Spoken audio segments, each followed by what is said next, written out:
नमस्कार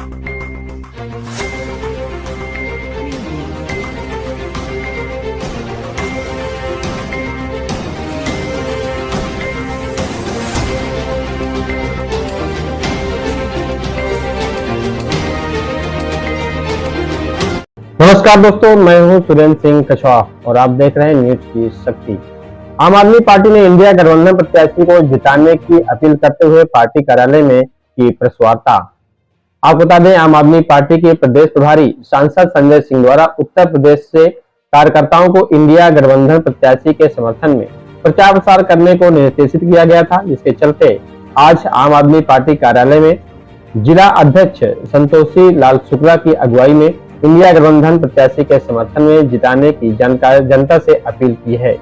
वहीं भाजपा सरकार पर जमकर निशाना साधते हुए आम आदमी पार्टी के जिला अध्यक्ष संतोषी लाल शुक्ला ने कहा कि संकल्प पत्र में महंगाई, बेरोजगारी, एमएसपी सब गायब है। भाजपा की प्रचलित घोषणाएं जमीन पर आज तक नहीं आई। उन्होंने कहा कि शिक्षा के नाम पर जमकर लूट हो रही है। देश में 11 लाख विद्यालय से 1 लाख विद्यालय को कम कर दिया गया। उन्होंने कहा जनसंख्या बढ़ रही है और विद्यालय कम किए जा रहे हैं। देश की जनता को अनपढ़ बनाने का काम सरकार कर रही है। उन्होंने कहा बुंदेलखंड में डकैती डालते थे, ये लोग कलम के दम पर डकैती डाल रहे हैं। वहीं बीजेपी को आड़े हाथ लेते हुए जिलाध्यक्ष ने कहा कि बिजली में जमकर लूट हो रही है।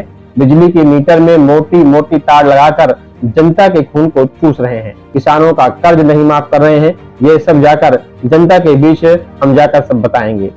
हर आदमी केजरीवाल है हमारी पार्टी का। मैं भी यहाँ जिले में बैठा हूँ तो मैं भी केजरीवाल हूँ। आज शिक्षा का बच्चों का एडमिशन हो रहा है, उस पर लूट मची हुई है किताबों की। 1 लाख विद्यालय थे पूरे देश में, आज उसमें 10 लाख हुए, 1 लाख विद्यालय कम हो गए। जनसंख्या बढ़ती जा रही है और आप विद्यालय कम करते जा रहे हो। अनपढ़ बनाने चाहते हो आप देश को। ये हम बताएंगे गांव-गांव में जाकर के कि किस तरह से भाजपा सरकार ने 1 लाख स्कूल कम कर दिए हैं हमारे भारत में। स्कूल बढ़ाने की जगह घटाए जा रहे हैं। उसी प्रकार से दिल्ली में हमारी सरकार ने जो विद्यालय बनाए इंटरनेशनल, आज प्राइवेट स्कूलों से बच्चे नाम कटा करके सरकारी स्कूलों में जा रहे हैं। यहाँ पर एड्रेस बताया जाता है, फला बुक स्टॉल में किताबें खरीदी जाएंगी, वह यहाँ पर खरीदी जाएंगी। लोगों को 4000 6000 की किताबें खरीदनी पड़ रही हैं। तो अभी कल एक सज्जन बता रहे थे कि भैया 15-16 पेज का एक बुक है और 450 रुपए का मिल रहा है। तो आप तो लूट रहे हैं। पहले तो ये हमारे बुंदेलखंड में डकैत हुआ करते थे, बंदूक लेकर के डकैती डाला करते थे। ये बगैर बंदूक के कलम के दम पे डकैती डाल रहे हैं हमारे बच्चों के द्वारा। जिस प्रकार से बिजली पे लूटा जा रहा है ये मोटी तार डाल करके, उसी प्रकार शिक्षा पे लूट मची हुई है। उद्योगपतियों के कर्जे माफ कर रहे हो। नीरव मोदी, विजय माल्या, मेहुल चौकसी, ये इनके कर्जे आप माफ करते चले जा रहे हो। हमारे किसानों का कर्जा नहीं माफ किया है। 1 लाख का भी किसान का कर्जा है तो बैंक का 10 फोन जाता है, उसका खून सूख जाता है, वो फांसी पे झूल जाता है। इस मौके पर कांग्रेस के जिलाध्यक्ष कुशल सिंह ने कहा कि जुमलेबाजी की सरकार है, कोई घोषणा पत्र में नया नहीं है, सारा पुराना घोषणा पत्र को दोहरा रहे हैं। जनता सब भाजपा का कुछ घोषणा पत्र में कुछ नया नहीं, सब पुराना ही है। वो जो झूठे वादे करते हैं, चाहे 2014 में किया हो 15 लाख रुपए प्रत्येक खाते में जाएगा है। वहीं इसी मौके पर समाजवादी पार्टी के अंबेडकर वाहिनी के राज्य सचिव मान सिंह ने कहा कि यह लोग संविधान को खत्म करना चाहते हैं। उन्होंने कहा आरएसएस ही पूरी सरकार चला रही है, राम के नाम पर धोखा कर रहे हैं। उन्होंने कहा ये 3 चीज हटा दे, मंदिर, मस्जिद, भारत पाकिस्तान और हिंदू मुस्लिम, तो जनता खुद समझ जाएगी इनके पास क्या है। वहीं भाजपा पर लगातार निशाना साधते हुए कहा कि जुमलेबाजी फिर से एक शुरू हो गई है, झूठ की गारंटी। जुमलेबाजों को जेल के अंदर होना चाहिए। देश का न्यायपालिका आखिर क्या कर रहा है? उन्होंने बड़े बड़े सवाल न्यायपालिका पर भी खड़े किए हैं। आइए सुनते हैं उन्होंने क्या कहा। संविधान में अब वो संविधान को खत्म करना चाह रहे हैं, क्योंकि प्रधानमंत्री का आर्थिक सलाहकार कह रहा है कि ये संविधान पुराना हो गया, इसको बदलने की जरूरत है। अगर संविधान बदल दिया गया, वोट का अधिकार आपका खत्म, आपका 5 किलो गल्ला खत्म, आपकी कॉलोनी खत्म, आपका सब कुछ खत्म हो जाएगा। सरकार आज जो चल रही है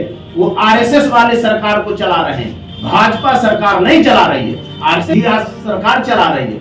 मोदी जी आरएसएस के, अमित शाह आरएसएस के, जेपी नड्डा आरएसएस के, आपके राजनाथ सिंह आरएसएस के, आडवाणी आरएसएस के, सारे लोग तो आरएसएस के बैठे, इसलिए वो लूटने में लगे हैं। उनसे न देश से मतलब है न देश के लोगों से मतलब, उनको सत्ता सुख और देश की संपत्ति से मतलब है, इसलिए वो लूट खसोट में लगे हुए हैं। 2 करोड़ की जमीन ली जा रही है, 18 करोड़ में राम के नाम पे जमीन दी जा रही है। वो कहां भगवान को मानते हैं?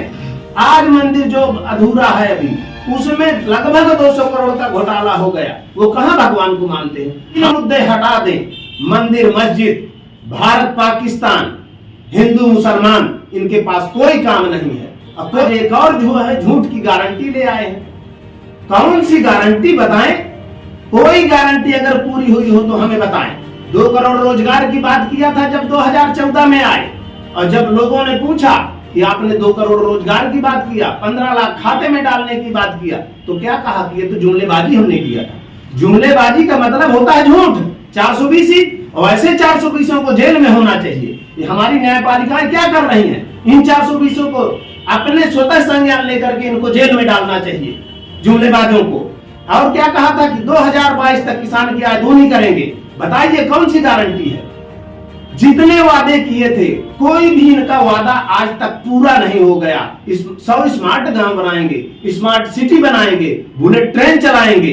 बताइए कोई गारंटी अगर पूरी हुई? कोई गारंटी पूरी नहीं हुई। ये झूठ की गारंटी देते हैं, वो हम मानते हैं कि इनकी गारंटी झूठ की गारंटी है। जितना ये झूठ बोले वही गारंटी इनकी है, और कोई काम की गारंटी नहीं।